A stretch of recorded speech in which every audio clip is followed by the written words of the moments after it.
أعوذ بالله السميع العليم من الشيطان اللعين الرجيم. بسم الله الرحمن الرحيم.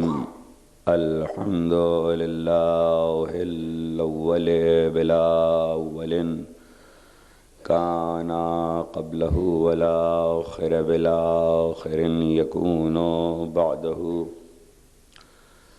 الذي قصرت عن رؤيته أبصار الناظرين وعجزت عن نعته أوهام الواصفين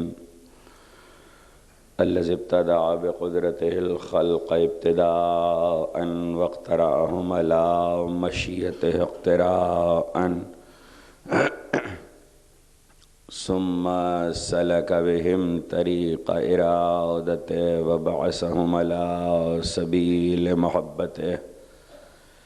والصلاة والسلام على الأول العدد وصاحب الأبد أسرته خير الأسر وإترته خير الإتر وشجرته خير الشجر نبتت في حرم بسقت في كرم سيدنا ومولانا بالقاسم محمد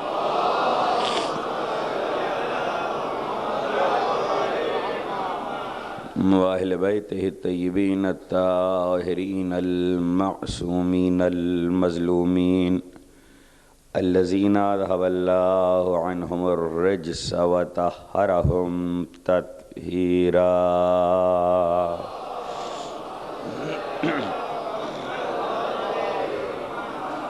لا سيما على الحق الجديد والطلعة الرشيد وغرة الحميد بقية الله في الأرض وحجة الله على الخلق شریک القرآن صاحب العصر والزمان عجل اللہ تعالی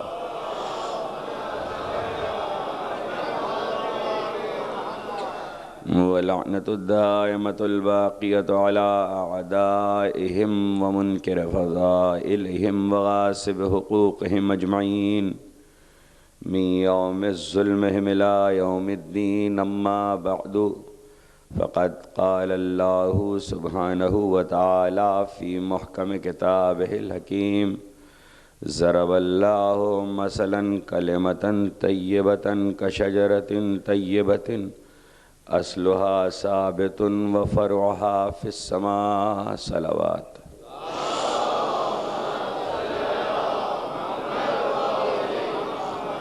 ایک مرتبہ سب مل کے برندہ آواز درود.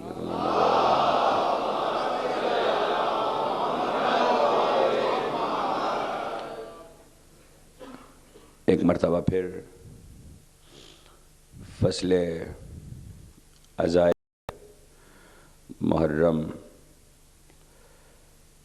1428 ہجری پر ہم اور آپ یکجاں ہیں ذکر سید الشہداء امام حسین علیہ السلام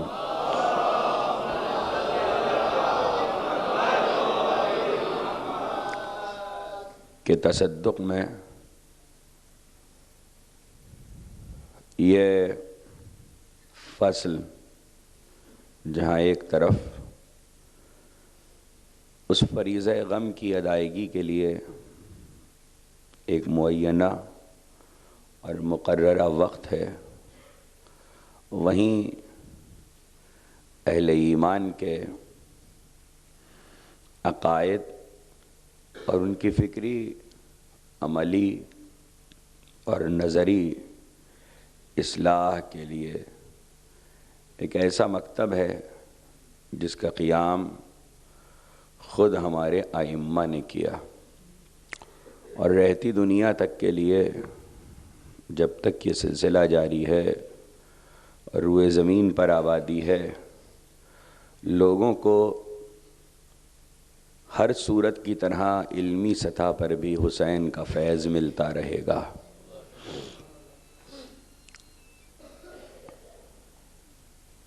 کوئی شے انسان کی زندگی میں کوئی عمل، کوئی معاملہ، کوئی فکری، نظری اور عملی صورت ایسی نہیں کہ جس کے لیے کتاب خدا اور فرمان اہل بیت میں کہیں نہ کہیں کوئی نہ کوئی رہنمائی موجود نہ ہو۔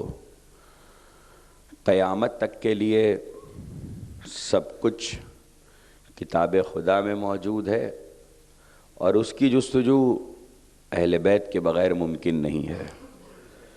اس لیے قرآن اور وارثان قرآن دونوں ہمارے لیے اتنا کچھ چھوڑ گئے ہیں۔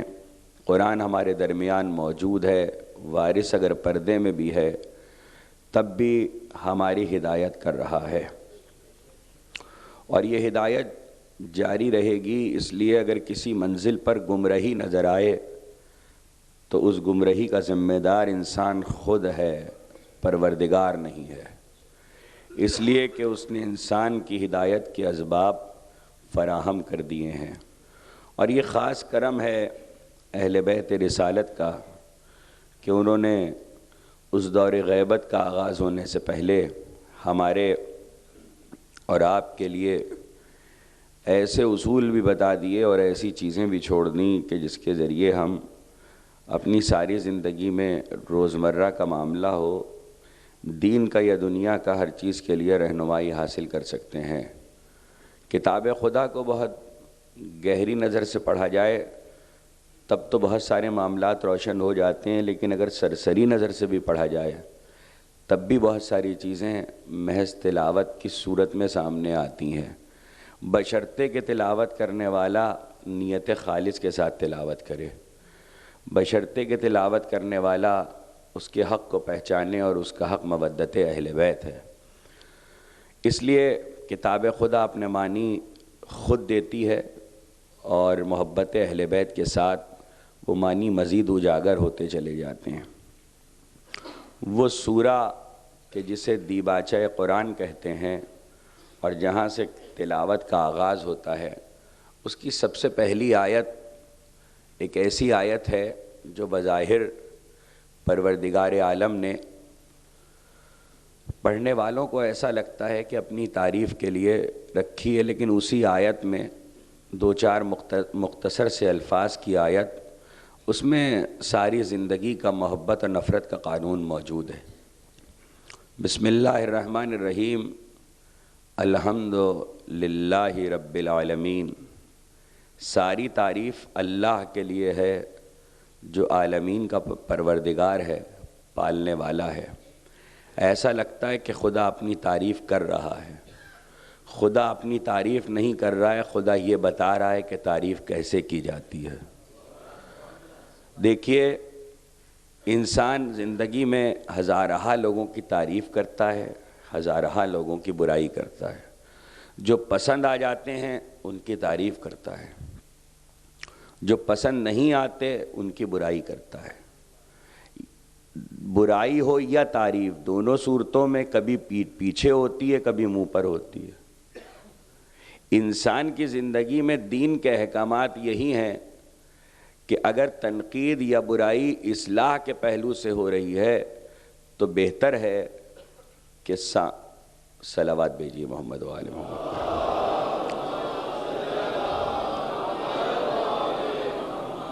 حضور یہاں تشریف لے آئیے۔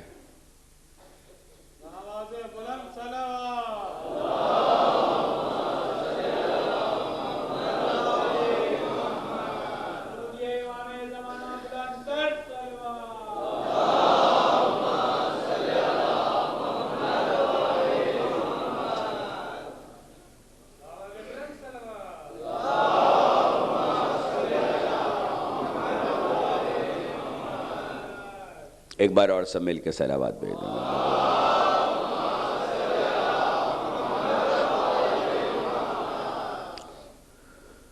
ظاہر ہے کہ ہمارے بہت زبردست عالم خطیب پروفیسر جناب کمال اکبر صاحب یہاں تشریف فرمائے، اور کمال اکبر کے معنی بڑا کمال ہے، تو میں ویسے بھی چھوٹا ہوں تو مولانا کے ہوتے ظاہر ہے کہ کیا کمال. لیکن بہرحال ذکر آل محمد ہے تو ہم اگر چھوٹے ہیں تب بھی ہمیں حق تو پہنچتا ہے ذکر کرنے کا. صلوات بھیجیے محمد و آل محمد.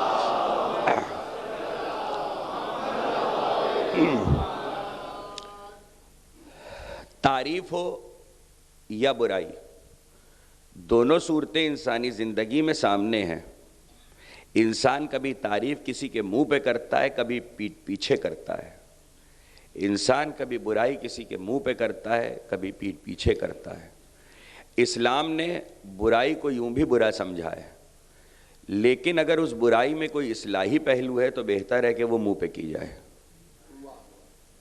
اس لیے کہ اس سے اصلاح ہو سکتی ہے. تعریف کو اسلام نے اچھا سمجھا ہے، لیکن اسلام نے یہ بھی چاہا ہے کہ وہ تعریف منہ پہ نہ کی جائے بلکہ پیٹھ پیچھے کی جائے. محسن وہی ہے، دوست وہی ہے جو پیٹھ پیچھے تو تعریف کرے، لیکن بہت سے ایسے لوگ ہوتے ہیں جو منہ پہ تعریف کرتے ہیں، پیٹھ پیچھے برائی کرتے ہیں. مولا کائنات امیر المومنین علی ابن ابی طالب علیہ السلام کے سامنے ایک شخص آیا، توجہ فرمائیے گا، مولا کے سامنے ایک شخص آیا اور اس نے آ کر علی کی تعریف کرنا شروع کی، اور بہت زیادہ گہرائی کے ساتھ، بہت انہماک کے ساتھ، بڑے خاص لفظوں میں بہت دیر تک قصیدہ خوانی کرتا رہا. جب چپ ہو گیا تو میرے مولا نے کہا، جو کچھ تیرے دل میں ہے اس سے میں کہیں بہتر ہوں. جو کچھ تیرے دل میں ہے اس سے میں کہیں بہتر ہوں. رہ گئی تیری زبان کی بات تو تو خود جانتا ہے کہ تو نے جو کچھ کہا وہ تیرے دل میں نہیں ہے. دیکھیے اس کے معنی ہے کہ لوگ جب منہ پہ تعریف کرتے ہیں تو ایسا مولا کے سامنے بھی کرتے ہیں، لیکن علی نے بتا دیا کہ تعریف وہ ہے جہاں دل اور زبان ایک ہو جائیں. اس کے معنی یہ ہے کہ تعریف کی منزل پر دل اور زبان کا ایک ہونا ضروری ہے. صرف تعریف کی منزل پہ نہیں، برائی کی منزل پر بھی. اگر کوئی کسی کی برائی کر رہا ہے، جو قوانین اسلام نے بتائے ہیں برائی کے، وہاں بھی ایسا نہیں ہے کہ اسلام میں نفرت کے لیے کوئی قانون نہیں ہے. یہ خیال خام ہے کہ اسلام میں نفرت کے لیے کوئی قانون نہیں ہے. محبت ہو یا نفرت دونوں سورہ حمد میں موجود ہیں. محبت بھی سورہ حمد میں موجود ہے، نفرت بھی سورہ حمد میں موجود ہے. طریقہ اسلام نے بتایا ہے دونوں کا کہ دونوں کس طریقے سے بجا لانی چاہیے، لیکن جہاں دل اور زبان ایک ہو جائیں، برائی بھی وہی ہے اور تعریف بھی وہی ہے. تعریف کی منزل پر انسان کے لیے اگر ہم جیسا ہے، اپنے جیسا انسان ہے، انبیاء میں سے نہیں ہے، اولیاء میں سے نہیں ہے، اوصیاء میں سے نہیں ہے، معصوموں میں سے نہیں ہے، تو اس کے لیے حکم یہی ہے کہ منہ پہ تعریف نہ کی جائے. لیکن بڑی عجیب و غریب بات یہ ہے، جہاں اسلام یہ کہہ رہا ہے کہ منہ پہ تعریف نہ کی جائے، وہیں امام یہ بھی فرماتے ہیں جب کسی سے محبت کرو تو اس کی تعریف کرو. یہ امام کی حدیث ہے کہ جب کسی سے محبت کرو تو اس کی تعریف کرو. مولا سے پوچھا راوی نے، فرزند رسول منہ پہ تعریف تو منع کا نہیں، جب محبت کرو تو تعریف کرو، ایسا کرنے سے محبت بڑھتی ہے. اس کے معنی جب محبت بڑھانا ہو تو پھر منہ پہ تعریف کی جاتی ہے. اچھا، محبت آنے کے بعد منہ پہ تعریف کی اجازت کیوں دے دی گئی؟ اس لیے کہ جب محبت ہو گئی تو یہ امکان ختم ہو گیا کہ پیٹھ پیچھے برائی کرے گا. کچھ کہہ رہا ہوں، جب محبت ہو گئی تو اس بات کا امکان ختم ہو گیا کہ پیٹھ پیچھے برائی کرے گا. اس لیے منہ پہ تعریف کی اجازت دے دی گئی. تمہید کر رہا ہوں اپنے عنوان کے لیے. یہ منہ پہ تعریف کرنا، روبرو تعریف کرنا، سب سے زیادہ اگر قرآن کو اس خیال سے پڑھا جائے تو پورے قرآن میں پروردگار عالم نے اس کی جا بجا مثالیں رکھی ہوئی ہیں. تعریف کو جو لوگ عربی سے واقف ہیں وہ جانتے ہیں کہ عربی زبان میں تعریف کی بہت ساری صورتیں ہیں. حمد بھی تعریف ہے، مدح بھی تعریف ہے، منقبت بھی تعریف ہے، قصیدہ بھی تعریف ہے. لیکن ان ساری تعریفوں میں صرف ایک چیز ایسی ہے جو پروردگار کے علاوہ کسی کے لیے نہیں ہے، اور وہ ہے حمد. حمد خدا کے علاوہ کسی کے لیے نہیں ہوتی. اور علماء نے یہی لکھا ہے، عامہ ہو یا خاصہ، سب نے یہی لکھا ہے کہ حمد پروردگار کی ذات سے خاص ہے. اسی لیے جس کی حمد کی جائے وہ محمود کہلاتا ہے. اس لیے کہ اس کی حمد کی جا رہی ہے۔ پروردگار کا نام، اس کے ناموں میں ایک نام ہے محمود، لیکن یہ کتنی عجیب بات ہے، بندے کے لیے مدح ہے، خدا کے لیے حمد ہے۔ خدا کے علاوہ کسی کے لیے حمد جائز ہی قرار نہیں دی گئی، لیکن یہ جائز ناجائز کا اطلاق ہم پر ہوتا، اللہ پہ نہیں ہوتا۔ فتویٰ ہم پہ لگے گا، حکم ہم پر آئے گا، حلال و حرام کا قانون ہم پہ ہوگا، خدا پہ نہیں ہوگا۔ وہ کیا؟ یعنی ہمارے لیے یہ ناجائز ہے کہ ہم خدا کے علاوہ کسی کی حمد کریں، لیکن خدا اگر خود حمد کر دے، خدا اگر خود کسی کی حمد کرے، ساری کائنات مل کے پروردگار کی حمد کر رہی ہے تو وہ محمود ہے۔ خدا جس کی حمد کر لے وہ محمد ہو جاتا ہے۔ خدا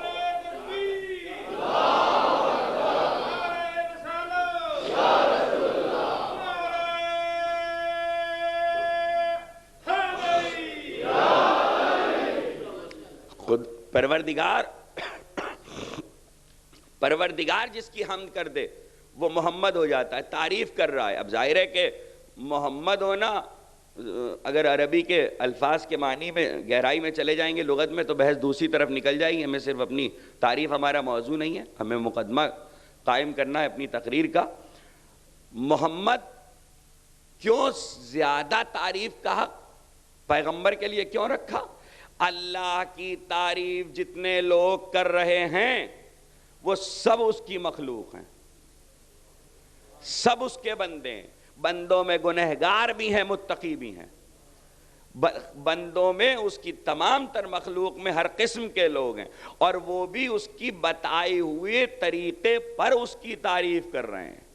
یعنی اپنے پاس سے تعریف کرنے کے لیے آپ کوئی لفظ بھی خدا کے لیے نہیں لا سکتے، خدا کے بتائے ہوئے طریقے سے تعریف ہو رہی ہے، اور اس میں ہر طرح کی فکر کا انسان مخلوق پائے جاتا ہے، گنہگار، متقی، لیکن رسول کی تعریف جو کر رہا ہے وہ بندہ نہیں ہے، وہ اس کا خالق ہے۔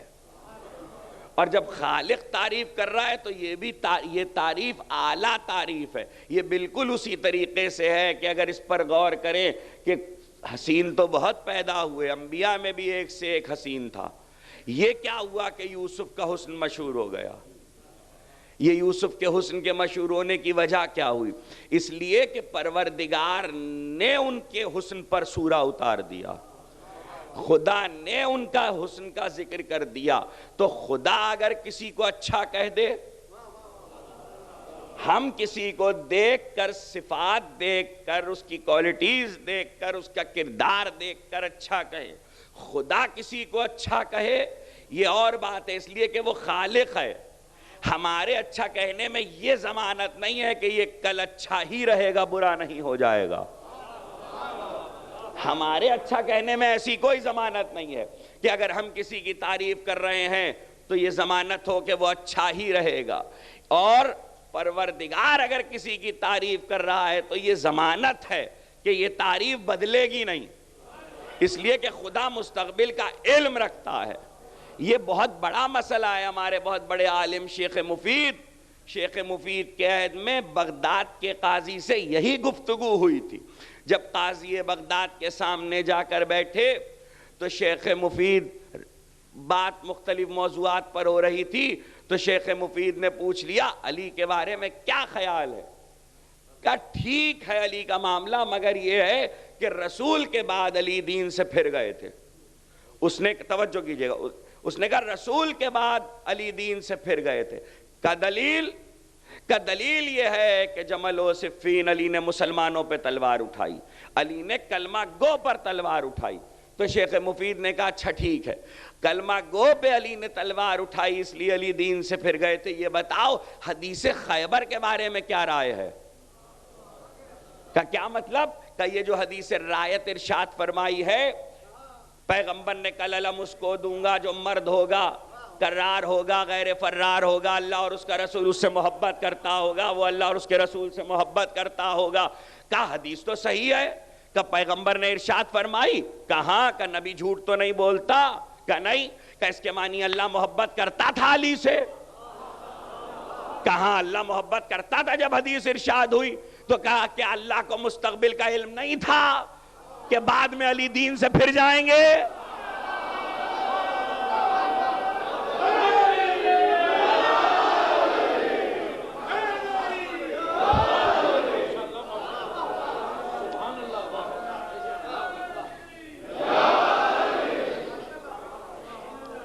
کیا پروردگار کو مستقبل کا علم نہیں تھا کہ بعد میں کیا ہوگا؟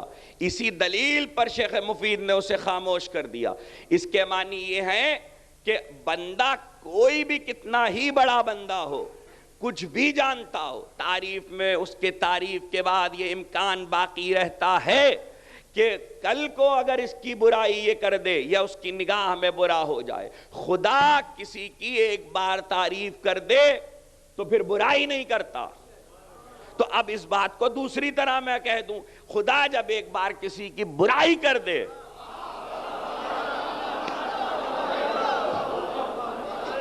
تو پھر تعریف نہیں ہوگی۔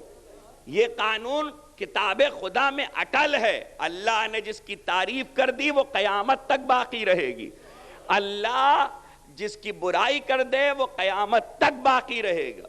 ایسا ہو ہی نہیں سکتا، اب یہ کیا کروں، ایسا ہو ہی نہیں سکتا کہ تبت یدا کی آیت آنے کے بعد ابو لہب توبہ کر لے۔ کچھ کہہ رہا ہوں، تبت یدا کی آیت آنے کے بعد ابو لہب توبہ کر ہی نہیں سکتا، اس لیے کہ قانون الہی اٹل ہے۔ جب آیت آ چکی، وائے ہو چکی، تو اب یہ ناممکن ہے۔ آج کل ایک بڑا مسئلہ چلا ہوا ہے، آج ہی جواب دے دوں پہلی ہی تقریر میں، ہمارے پاکستان میں بھی بہت زیادہ، پوری دنیا میں، کہ یزید نے توبہ کر لی ہوگی۔ ہوگی کا کیا سوال ہے، یا کر لی کا کیا سوال ہے؟ وَمَن يَقْتُلْ مُؤْمِنًا مُتَعَمِّدًا فَجَزَاؤُهُ جَهَنَّمُ۔ جب قرآن کہہ چکا کہ جو مومن کو ارادتاً قتل کرے اس کی جزا جہنم ہے، اللہ جہنم میں بھیج چکا، اب توبہ کیا؟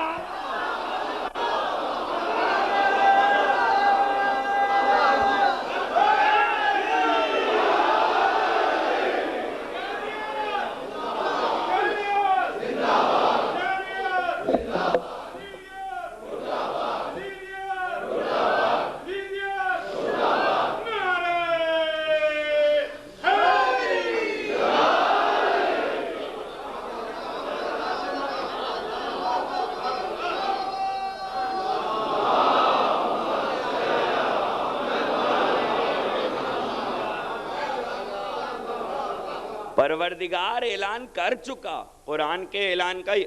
یہ دیکھیے یہیں پر ایک اور مسئلہ بھی ہے، ایک بحث ہمارے ہاں پاکستان میں ایک اور ہوئی ہے اور وہ بھی باہر نکل آئی کہ رسول کو علم نہیں تھا مستقبل کے حالات کا، اپنی وفات کے بعد کا پیغمبر کو علم نہیں تھا، پیغمبر کو کربلا نہیں معلوم تھی۔ باقاعدہ کہا گیا کہ پیغمبر کو کربلا نہ معلوم ہو، اس پہ تو بعد میں بات کریں گے۔ اللہ کو معلوم تھی کہ نہیں تھی؟ اللہ کو مستقبل کے حالات کا علم تھا کہ نہیں؟ اسی لیے سورہ مبارکہ حمد میں ہمیشہ کے لیے قانون دے دیا۔ اللہ نے بات کو صاف کر دیا کہ دو راستے ہیں اور قیامت تک رہیں گے، ایک پہ نعمت نازل ہوئی ہے، ایک پہ غضب نازل ہوا ہے، جس کے لیے دیکھیے یہ نہیں کہا کہ غضب نازل ہوگا، غضب نازل ہوگا نہیں، ہوا ہے، مغضوب ہیں۔ اسی لیے شہزادی نے یہ نہیں کہا تھا کہ ہوگا۔ رسول کی بیٹی نے کہا میں غضبناک ہوں، اس کے معنی غضب نازل ہو گیا۔ جب ہو گیا تو اب کوئی گنجائش نہیں ہے راضی ہونے کی، اور اس کی دلیل یہ ہے کہ غضب کا نازل ہونا خدا کا فیصلہ ہے۔ رضی اللہ تعالیٰ عنہ ہماری دعا ہے، ہماری دعا اور خدا کا فیصلہ۔ اللہ کے فیصلوں کے آگے ہماری دعا کی قیمت کیا ہے؟ اور یہ تو ایک بڑا، مولانا تشریف فرمائیں تائید کریں گے کہ دین میں ایک حکم ہے دعا کے معاملے میں کہ عبث کی دعا نہ کرو، فعل عبث کی دعا نہ کرو۔ یعنی فعل عبث کی دعا حرام بھی ہے دین میں۔ فعل عبث کے معنی ہے کہ جو کام پروردگار نے طے کر دیا کہ ہونا ہی نہیں ہے، عبث ہے، بیکار ہے، لغو ہے، اس کی دعا حرام ہے، باطل ہے۔ لغو ہے. اللہ جس کی برائی کر چکا، جسے جہنم میں بھیج چکا، اس کے لیے رضا الہی کی دعا لغو ہے.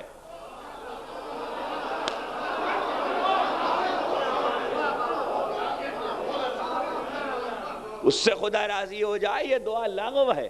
یہ قانون اللہ نے قرآن میں تعریف کا اور مدح کا اور برائی کا دونوں قانون موجود ہے.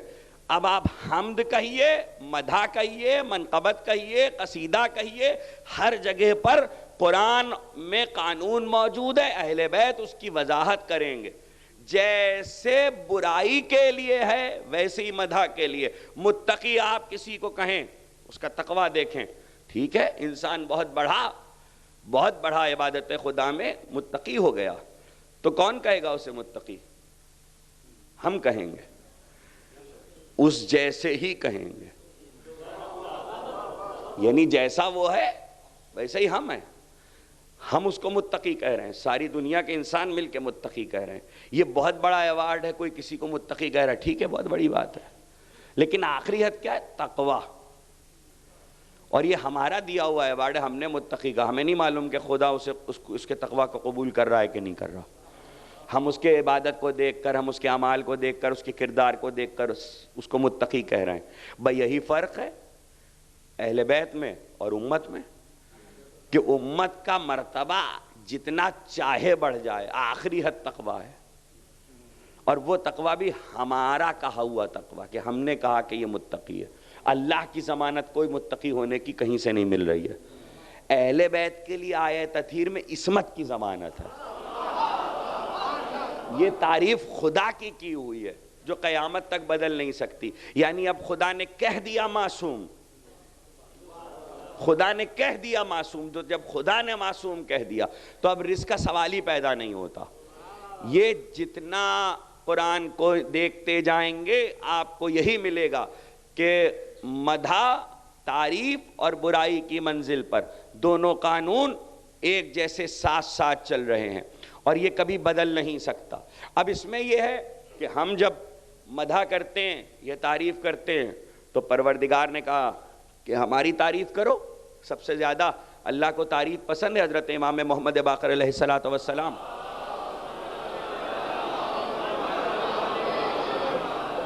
امام سے پوچھا گیا کہ فرزند رسول یہ بتائیے کہ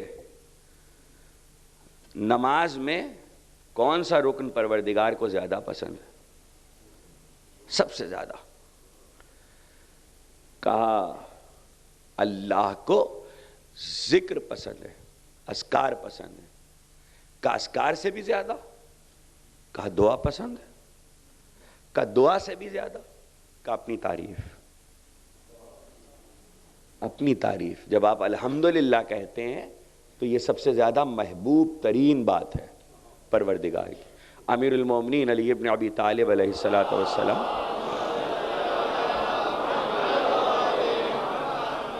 مولا نے ایک مقام پہ فرمایا، حضرت سے ایک شخص نے پوچھا کہ یہ فرمائیے کہ اگر دل چاہے کہ بے ساختہ پروردگار کی تعریف کریں تو کیسے کریں؟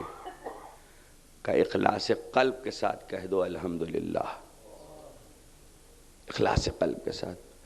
دوسرے نے سوال کیا کہ مولا یہ بتائیے کہ خدا سے گڑ گڑا کے التجا کے ساتھ دعا کرنی ہو تو کیسے کریں؟ کہ کہو الحمدللہ.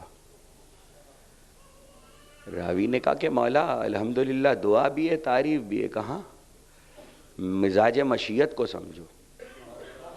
مزاج مشیت یہ ہے کہ جب تم نے اخلاص قلب کے ساتھ اس کی ایسی تعریف کر دی جو اسی کی بتائی ہوئی ہے تو رحمت جوش میں آتی ہے اور فرشتوں سے کہتی ہے جو نہیں مانگا وہ بھی دے دو، جو نہیں مانگا وہ بھی دے دو.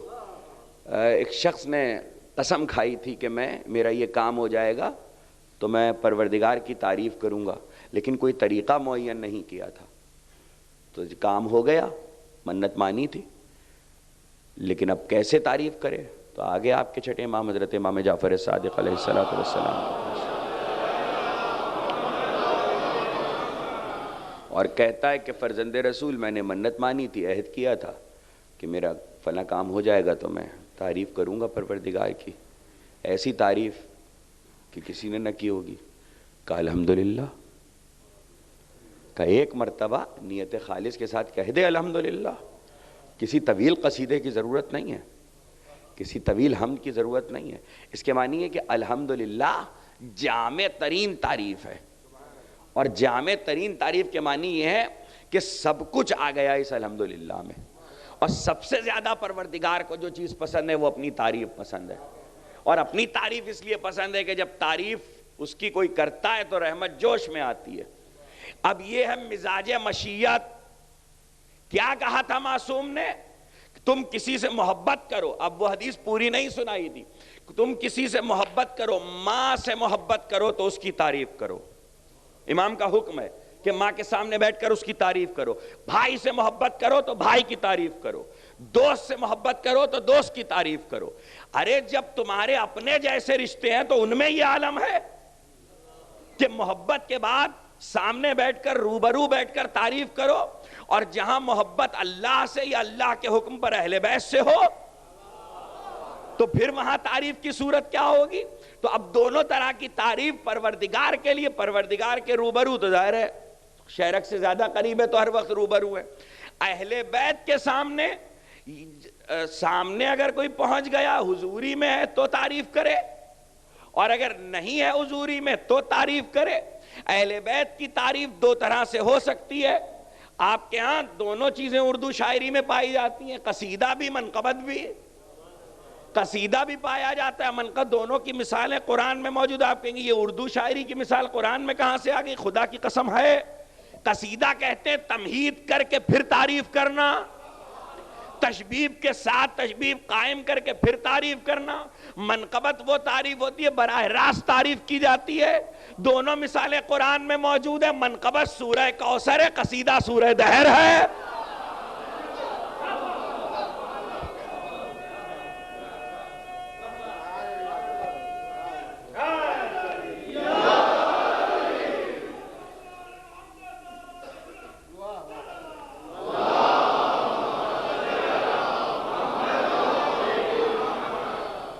تعریف کرنے کی دو صورتیں، ایک یہ کہ سامنے تعریف کی جائے، دوسرے یہ کہ روبرو نہ ہو اور تعریف کی جائے. اس میں پھر دو صورتیں ہیں. اپنے لفظوں سے تعریف کی جائے، یعنی ہم الفاظ لائیں اور ڈھونڈیں اور پھر اس سے شعر کہہ لیے. عربی میں بھی کہے جاتے ہیں، فارسی میں بھی کہے، دنیا کی ہر زبان میں مدح اہل بیت کی جاتی ہے.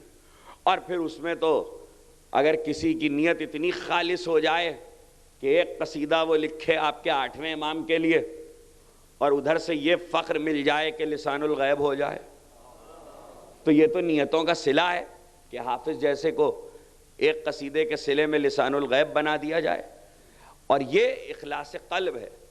تو اب یا تو اپنے الفاظ ہوں یا معصوم کے الفاظ ہوں. جیسے خدا نے اپنی تعریف کے لیے لفظ بتائے ہیں ویسے معصومین نے اپنی تعریف کے لیے لفظ بتائیں. لیکن اپنے الفاظ جو ہیں اس میں کوئی یہ نہ سمجھے کہ یہ ہمارے ہی ہیں. مثال کے طور پر ہمارے صفدر بھائی تشریف فرما ہیں، شعر کہتے ہیں. کوئی بھی شاعر ہے دنیا کا جب مدح اہل بیت میں شعر کہتا ہے تو ایسا نہیں ہوتا کہ وہ لفظ ہمارے ہی ہیں. حضرت امام موسیٰ بن جعفر صلوات اللہ وسلام علیہ ایک مرتبہ اور صلوات دیں.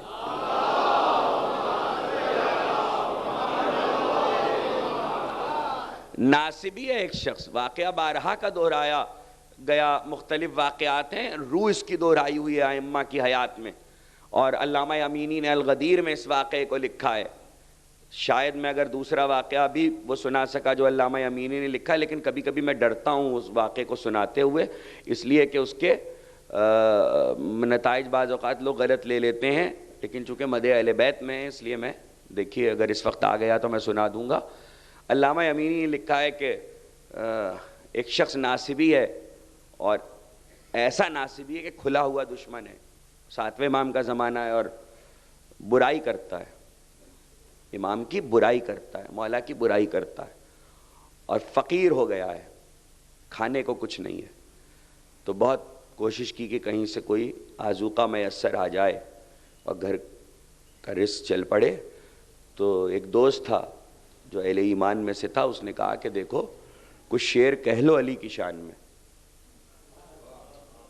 اور چلے جاؤ مدینے میں مولا ہیں، انہیں جا کے سنا دو، تمہیں کچھ نہ کچھ مل جائے گا، کچھ شعر کہہ لو۔ دیکھیں یہ بعض لوگ ان چیزوں کا مطلب غلط لیتے ہیں کہ شعر کہنے پر مل جائے گا۔ نوازنا، میں نے کیا جملہ کہا؟ تعریف کرو تو رحمت جوش میں آئے، مزاج مشیت ہے۔ اس لیے اگر اہل بیت تعریف پہ نواز دیتے ہیں تو اس کا یہ مطلب نہیں ہے کہ تعریف سنیں گے تو نوازیں گے، یہ برائی پہ بھی نوازتے ہیں۔ اگر کوئی برائی کرتا ہے تب بھی نواز دیتے ہیں۔ اور مشہور ترین مثال پیغمبر کی حیات کی موجود، ایک شخص آیا مسجد میں اور حج کرنا شروع کی، بلند آواز کے ساتھ اصحاب کی پیشانیوں پہ بل پڑ گئے۔ ارے رسول کی موجودگی میں، اصحاب کی موجودگی میں، رسول کے سامنے، رسول کے روبرو حج ہو رہی ہے پیغمبر کی، اور ایک مرتبہ سر جھکائے اللہ کا رسول رحمت للعالمین سنتا رہا۔ وہ چپ ہوا تو نبی نے سر اٹھایا اور کہا یا علی اس کی زبان کاٹ دو، یا علی اس کی زبان کاٹ دو۔ علی اٹھے، اس کا ہاتھ پکڑا، اسے لے کر گئے، اور تھوڑی دیر کے بعد علی کے ساتھ وہ واپس آیا تو پیغمبر کی مدح کر رہا تھا۔ اب یہ بتائیے آپ مجھے کہ زبان جب تک تھی تو برائی کر رہا تھا، کٹ گئی تو مدح کر رہا تھا۔ ہوا یہ کہ اصحاب بڑے حیران ہوئے کہ یا ابا الحسن یہ کیا ہوا کہ زبان کاٹنے کا حکم دیا تھا اور آپ اسے یوں ہی لے آئے؟ کہ میں نے زبان کاٹ دی۔ کہ کہاں کاٹی؟ کہ یہ حج کر رہا تھا، اس کو جو کچھ چاہیے تھا سب دے دیا۔ وہ کہتا ہے، اب وہ کہتا ہے، خود شاعر کہتا ہے جو چاہیے تھا وہ نہیں، اتنا دے دیا کہ اب کچھ نہیں چاہیے۔ اسے کہتے ہیں زبان، اسے کہتے ہیں زبان کاٹنا، یعنی زبان قلم کر دی گئی۔ تو ہاں یہ طریقہ بھی اہل بیت نے ہی سکھایا کہ بجائے اس کے برائی کو برائی سے رد کیا جائے، برائی کو بھلائی سے رد کر دیا جائے۔ اور یہ مثال تاریخ اہل بیت میں بہت سی جگہوں پر موجود ہے۔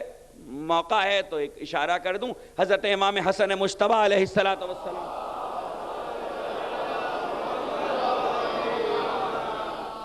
ایک شخص آیا ہے اور آپ کے سامنے برائی کر رہا ہے، اور شام سے آیا ہے، اور جناب امیر کو بھی برا کہنا شروع کیا۔ سنتے رہے، رحمت للعالمین کا حلیم صاحب حلم نواسا سنتا رہا۔ جب وہ چپ ہوا، کہ بس یا اور کچھ؟ کہ بس۔ کہ اچھا اگر تیرے پاس آذوقہ نہیں ہے تو میں دیتا ہوں، لباس نہیں ہے تو وہ بھی دیتا ہوں، سواری کے لیے گھوڑا نہیں ہے تو وہ بھی دیتا ہوں۔ جو کچھ اسے چاہیے تھا زاد راہ وہ بھی عطا کیا، قدموں پہ ہاتھ رکھ دیے۔ کہ فرزند رسول پہچانتا نہیں تھا، فرزند رسول پہچانتا نہیں تھا۔ تو بہت سے برائی کرنے والے تاریخ میں ایسے بھی ہیں جو واقعتاً پہچانتے ہی نہیں تھے۔ آل محمد نے اس لیے عطا کیا کہ ان کو عطا کر دو، کہیں ایسا نہ ہو کہ تاریخ میں یہ بے خبر ہی رہ جائیں۔ نہیں، غور کیا آپ نے، آل محمد چاہتے ہیں جو برائی کرے وہ بھی پہچان کے کرے، جو تعریف کرے وہ بھی پہچان کے کرے۔ کم از کم ہم حجت تو تمام کر سکیں، محشر کے دن یہ تو ہو کہ پہچانتا تھا پھر برائی کی، پہچانتا تھا پھر تعریف کی، بات تو صاف ہو جائے۔ تو ہم بھی یہی بات کہتے ہیں کہ آج بھی تاریخ میں اگر آپ کو کہیں کچھ برائی کرنے والے نظر آ جائیں تو پہلے یہ دیکھ لیجئے کہ پہچانتا ہے کہ نہیں پہچانتا ہے۔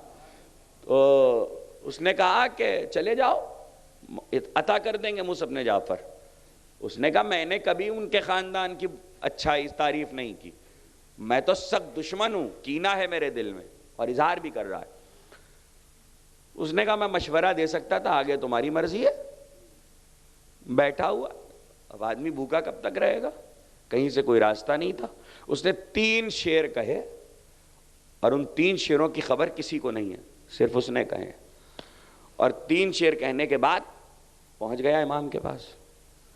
آپ کو معلوم ہے کہ میں نے آپ کے خاندان کی کبھی تعریف نہیں کی، مجھے معلوم ہے.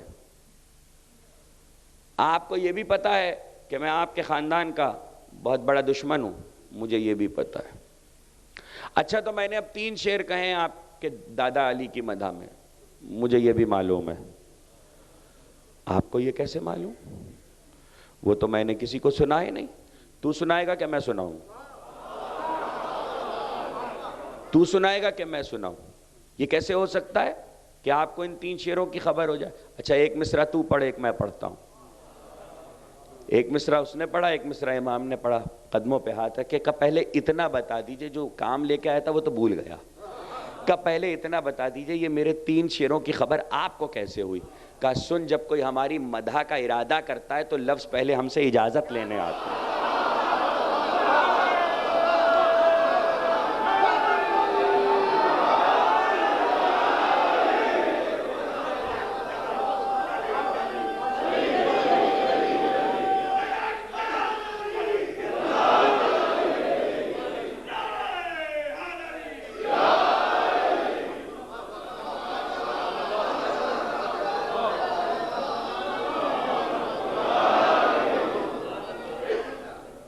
جب کوئی ہماری مدح کا ارادہ کرتا ہے تو الفاظ پہلے ہم سے اجازت لینے آتے ہیں.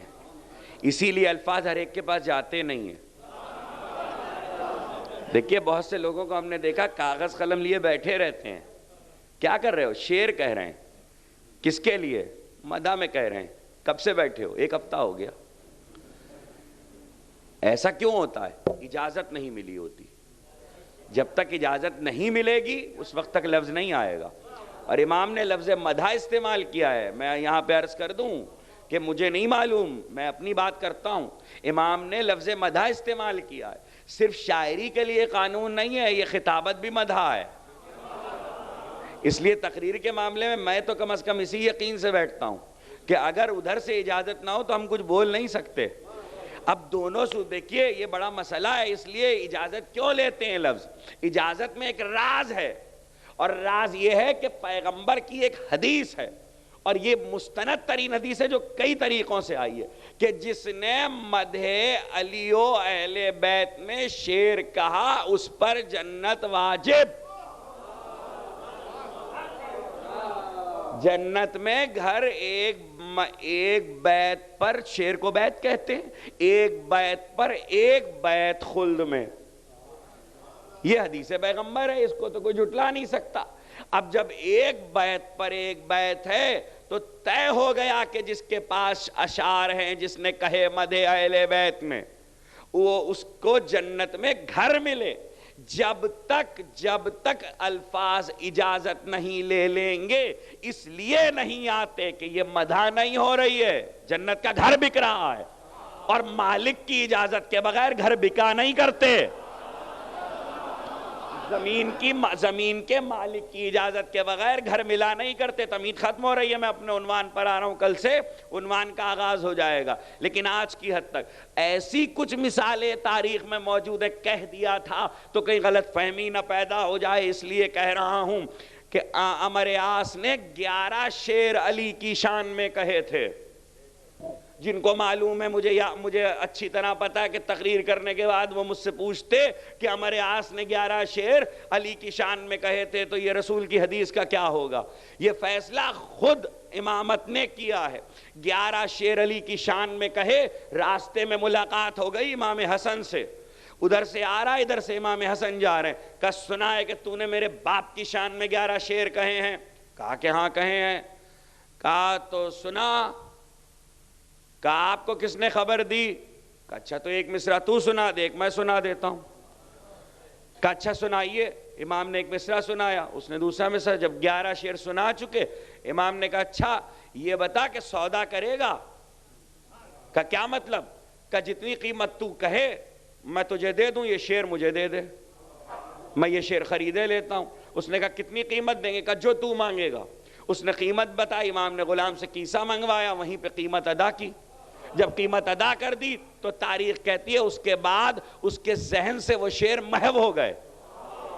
اسے یاد ہی نہ رہا کہ اس نے کیا کہا تھا. کیوں یاد کیسے رہے گا؟ مالک جنت نے گھر واپس لے لیا.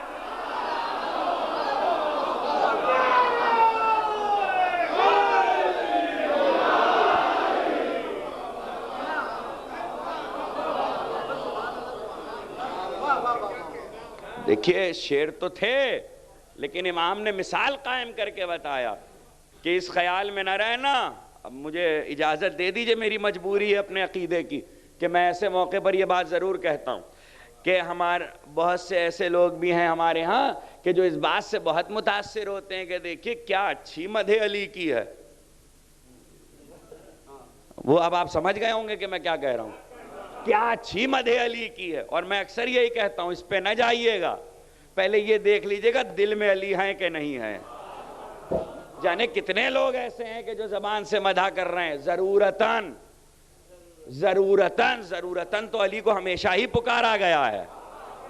تاریخ میں اس کی بہت سی مثالیں ہیں.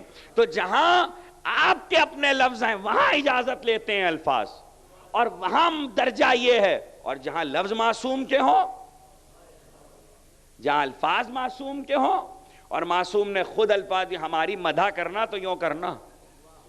حضرت امام علی نقی علیہ السلام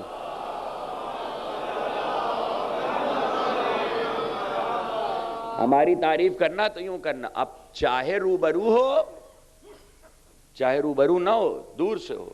اور دور تو ہم کہہ رہے ہیں، زمان و مکان کے فاصلے کی وجہ سے ہم دور سمجھ رہے ہیں، ورنہ دور ہے نہیں. وہ جو بھی تعریف ہوگی روبرو ہی ہوگی.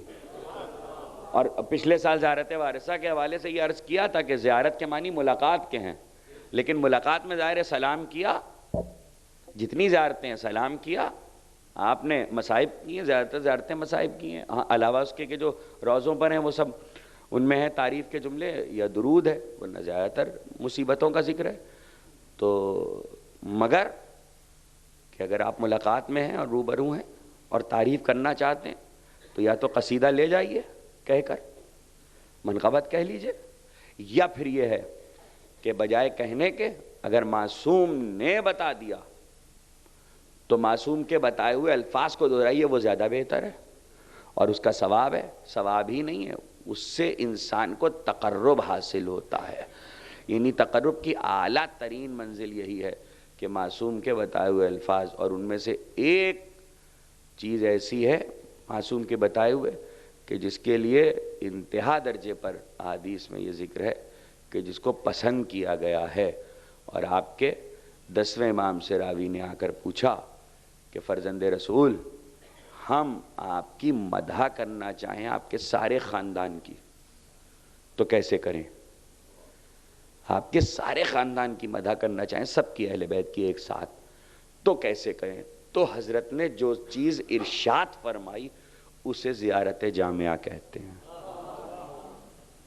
جو حضرت نے ارشاد فرمائی ہے.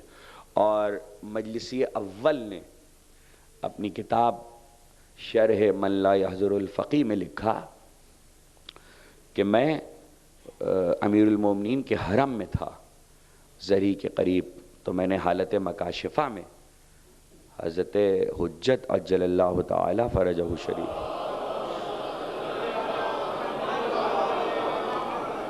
کو دیکھا کہ آپ زری میں تشریف فرمائیں اپنے جد کی زیارت کے لیے. اور اگلے ہی دن میں سر من راہ پہنچا تو میں نے بجائے مکاشفے کے جاگتی آنکھوں سے دیکھا کہ میں جس وقت سر من راہ میں داخل ہوا میں مصروف تھا زیارت میں، کہ میں نے دیکھا کہ زری میں حضرت میرے زمانے کا امام تشریف فرمائے. تو میں نے حضرت کو دیکھ کر زیارت جامعہ کی تلاوت شروع کر دی.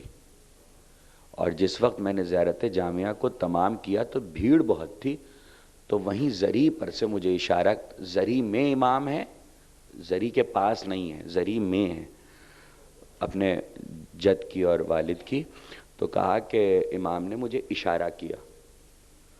تو میں نے کہا کہ فرزند رسول میں ہمت نہیں کر پا رہا ہوں، مجھ میں خوف ہے. کہا کہ نہیں، ہم نے تمہیں بلایا، تم آ جاؤ. اور کوئی اور نہیں دیکھتا کہ حضرت نے مجھے اشارہ کیا. اور اس وقت میں کچھ قدم آگے ہوا، حضرت نے کہا اور قریب ہو، یہاں تک کہ میں زری تک پہنچ گیا.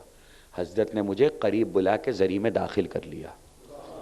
اور اس کے بعد کہا کہ تم نے جو زیارت جامعہ کے ذریعے ہماری تعریف کی، یہ محبوب ترین تعریف ہے، اور یہ زیارت بہترین زیارت ہے۔ اس زیارت کا معجزہ یہ ہے کہ آپ کوئی منت مان لیجئے، اس زیارت پہ فوراً پوری ہو جاتی ہے۔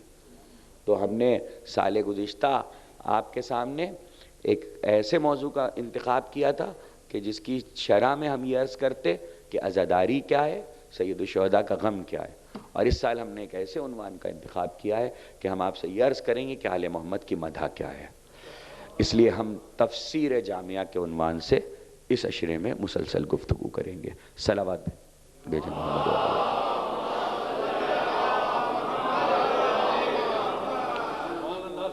کل سے انشاءاللہ ہم، آج ظاہر تمہیدی تقریر تھی اور ضروری تھا کہ تعارف کرا دیا جائے۔ لفظ معصوم کے ہیں، زیارت واقعتاً بہت طویل نہیں ہے، لیکن یہ کہ اس کا پڑھنا اور صرف قصیدہ ہے، یعنی خالصتاً قصیدہ ہے، اور قصیدہ ہی نہیں ہے بلکہ اگر بہت غور سے پڑھا جائے تو میں سمجھتا ہوں کہ آل محمد کے معاملے میں جو مباحث ان کی عظمت کے لیے آج چھڑ گئے ہیں وہ اس زیارت کو پڑھنے کے بعد ختم ہو جاتے ہیں۔ اگر کوئی بہت گہری نظر سے اس زیارت کو پڑھے تو انشاءاللہ بتوفیق الہی بتائید محمد و آل محمد ہم گفتگو کریں گے۔ یہ مقام قرب دو زیارتیں ایسی ہیں جس کے لیے یہ ہے، خود زیارت آل یاسین کے لیے تو حضرت امام زمانہ جل اللہ تعالی فرجہ شریف کا ارشاد گرامی ہے کہ اگر کوئی ہمارا ہم اہل بیت کے قریب ہونا چاہتا ہے تو ہمیں زیارت آل یاسین سے یاد کیا کرے، اور زیارت جامعہ سے زیادہ مقرب تو کوئی چیز مقام فضائل میں نہیں ہے۔ مقام مصائب میں تقرب کے لیے زیارت عاشور ہے، مقام فضائل میں تقرب کے لیے زیارت جامعہ ہے۔ اور قرب تو دیکھیے کہ جس پہ نگاہ امام ٹھہر جائے بہت بڑی بات ہے۔ آپ 1400 سال سے کربلا کا ذکر کر کے کس بات کا بار بار تذکرہ کرتے ہیں؟ اسے وہاں سے خط لکھ کے بلایا، اس کو خیمے سے بلایا، یہ بلایا کیا ہے؟ یہ یہی تو ہے، یہ مقام قرب ہے، یہ تقرب ہے کہ دور سے بلایا جا رہا ہے، تو کوئی تو بات رہی ہوگی۔ اور صرف یہی نہیں ہے، تقریر آج کی ختم ہو رہی ہے، جعفر جن کہتا ہے کہ جس وقت میں، ظاہر ہے آج 13 تاریخ ہے آپ کے یہاں، اور میں اپنی طرف سے معذرت خواہ بھی ہوں کہ ایک دن تو خیر چاند کی وجہ سے مجبوری ہے کہ ہمارے ہاں چاند پیچھے چلتا ہے، کبھی کبھی ہو جاتا ہے، تو ایک دن کی تاخیر ہوئی اور ایک دن کی فلائٹ کی وجہ سے ہوئی، لیکن بہرحال حاضر ہو گئے ہیں، اور یہ سارے معاملات تو چلتے رہتے ہیں، وہ معذرت آپ قبول کر لیجئے گا۔ آج کی حد تک یہ ذکر ضروری ہے کہ جعفر کہتا ہے کہ جس وقت میں پہنچا کربلا معلیٰ، اگرچہ جعفر شہیدوں میں نہیں ہے، جعفر نے جنگ نہیں لڑی ہے، لیکن مقام قرب میں جعفر کی ایک عظمت ہے۔ جعفر کہتا ہے کہ جس وقت میں کربلا معلیٰ پہنچا اور مجھے یہ خبر ہوئی، جشن تھا تخت نشینی کا، اور تخت نشینی کے اس جشن کے وقت کسی جن نے آ کر خبر دی کہ تو یہاں جشن میں مصروف ہے، فاطمہ کا لال نرغہ اعداء میں گھیر لیا گیا۔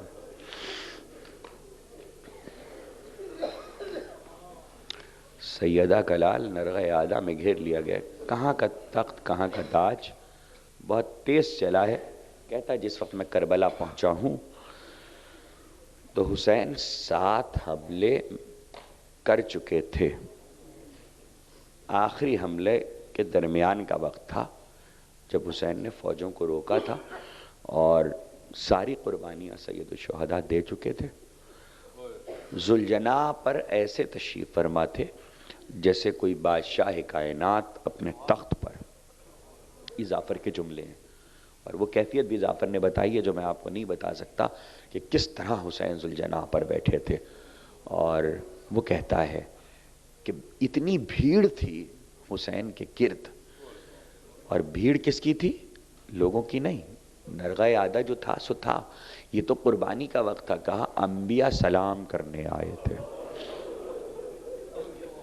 اوصیاء سلام کرنے آئے تھے، ارواح اولیاء سلام کرنے آئی تھی، اور سب نصرت کے لیے آئے تھے، اور پوچھتے تھے فرزند رسول ہمیں اجازت ہے؟ ہمیں اجازت ہے، ہمیں اجازت ہے۔ تو جھک جھک کر حسین کہتے تھے دادا آدم آپ جائیے، یہ منزل امتحان ہے، دادا نوح آپ رخصت ہو جائیے، یہ منزل امتحان ہے۔ اور ایک ایک کر کے حسین نے سب کو رخصت کیا، تو کہتا کہ آخر میں سب سے جو گئے ہیں ان کو وہ خلیل اللہ ہیں۔ اور امام حسین نے سینے پہ ہاتھ رکھ کے جھکے اور کہا کہ دادا ابراہیم اب آپ جائیے، اس لیے کہ اب منزل قربانی کی ہے، اور یہ قربانی وہی منزل ہے، یہ ہماری وعدہ گاہ ہے، اس کا ہم وعدہ کر چکے، تو اب آپ جائیے۔ تو خلیل اللہ رخصت ہوئے، تو دھوپ بہت تیز تھی، شاید مجھے نہیں معلوم میں کتنا پڑھ سکوں، دھوپ بہت تیز تھی۔ تو کہتا ہے جعفر کہ اس وقت حسین نے اپنے سر پر سایہ محسوس کیا، تو سر اٹھا کر دیکھا تو جبریل پروں کا سایہ کیے کھڑے تھے۔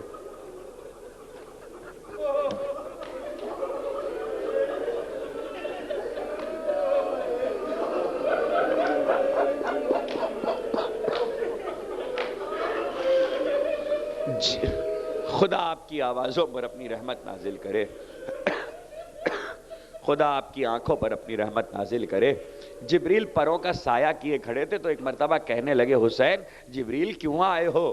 عجیب جملہ کہا جبریل نے، کہا آقا دھوپ بہت تیز ہے، زخم بہت ہے، مجھ سے دیکھا نہیں جاتا، میں نے جھولا جھلایا ہے۔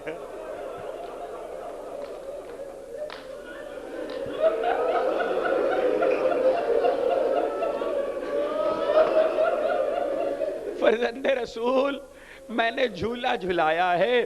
تو ایک مرتبہ کہنے لگے جبریل چلا جا، چلا جا، یہ منزل صبر ہے، یہ قربانی کا مقام ہے۔ جعفر کہتا ہے کہ جبریل بھی گیا تو مجھے اشارے سے امام نے قریب بلا لیا تھا، مجھے 4 فرسخ کے فاصلے پہ جگہ ملی تھی، اتنی انبیاء اور اولیاء کی بھیڑ تھی، لیکن امام نے مجھے قریب بلا لیا تو میں رکاب تھام کے بیٹھ گیا۔ تو مجھ سے کہنے لگے جعفر چلا جا، تو بھی یہاں نہ ٹھہر۔ میں نے کہا مولا میرے خاندان پر آپ کا احسان ہے، میں کیسے چلا جاؤں، مجھے اجازت دیجئے۔ کہا نہیں، میں ان پر اندیکھی مخلوق کو مسلط نہیں کر سکتا، جعفر لوٹ جا۔ تو میں نے قدموں پہ ہاتھ رکھا، میں نے کہا مولا تمہارے پیارے مارے گئے، ان کے حق کی قسم مجھے اجازت دے دو۔ تو عجیب جملہ کہا کہ جعفر چلا جا، میری ماں آنے والی ہے۔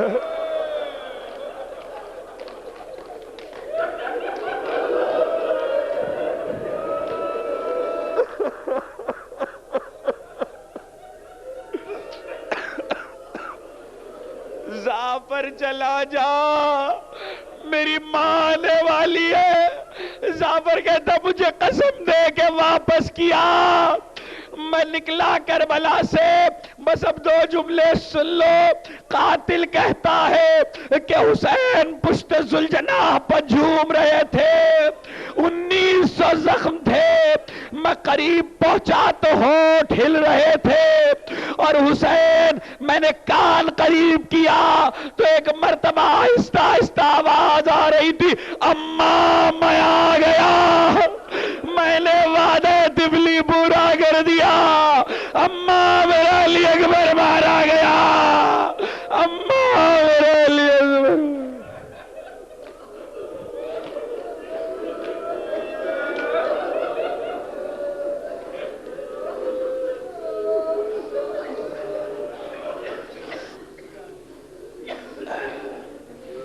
الہی بحق زہرا و ابیہا و بعلہا و بنیہا، خدا بندہ ان آوازوں پر اپنی رحمت نازل فرما، یہ زبانیں جو ذکر آل محمد میں گویا ہیں ان پر اپنی رحمت نازل فرما، یہ آنکھیں جو غم حسین میں اشکبار ہوتی ہیں ان پر اپنی رحمت نازل فرما، یہ دل جو محبت آل محمد سے لبریز ہیں ان پر اپنی رحمت نازل فرما، یہ ہاتھ جو حسین کے ماتم میں سینوں پر پڑھتے ہیں ان پر اپنی رحمت نازل فرما۔ پروردگار بانی مجلس و حاضر مجلس کی توفیقات میں اضافہ فرما، جو بیمار ہیں شفائے کامل و عاجل عطا فرما۔ میں صفدر بھائی پروردگار ان کو شفائے کامل و عاجل عطا فرما، جو پریشان حال ہیں ان کی پریشانیوں کو دور فرما، جو بے خطا قید و بند کی صعوبتیں برداشت کریں ان کو جلد از جلد رہائی عطا فرما۔ خدا بندہ خدمت عزاداری، خدمت دین، خدمت اہل بیت کرنے والے اور عزاداران امام مظلوم دنیا کے جس جس گوشے میں ان کی جان مال عزت و آبرو کی حفاظت فرما۔ پروردگار دشمنان اہل بیت اور دشمنان عزاداری کو نیست و نابود فرما، پالنے والے اپنے حجت کے ظہور میں تعجیل فرما، ہمیں ان کے اعوان و انصار میں شمار فرما۔ اگر تیرا امر حتمی جسے ہم موت کہتے ہیں ہمارے اور ان کے ظہور کے درمیان حائل ہو جائے تو ہمیں قبروں سے اٹھا کے اپنے ہادی سے ملحق کر دینا۔ ماتم حسین۔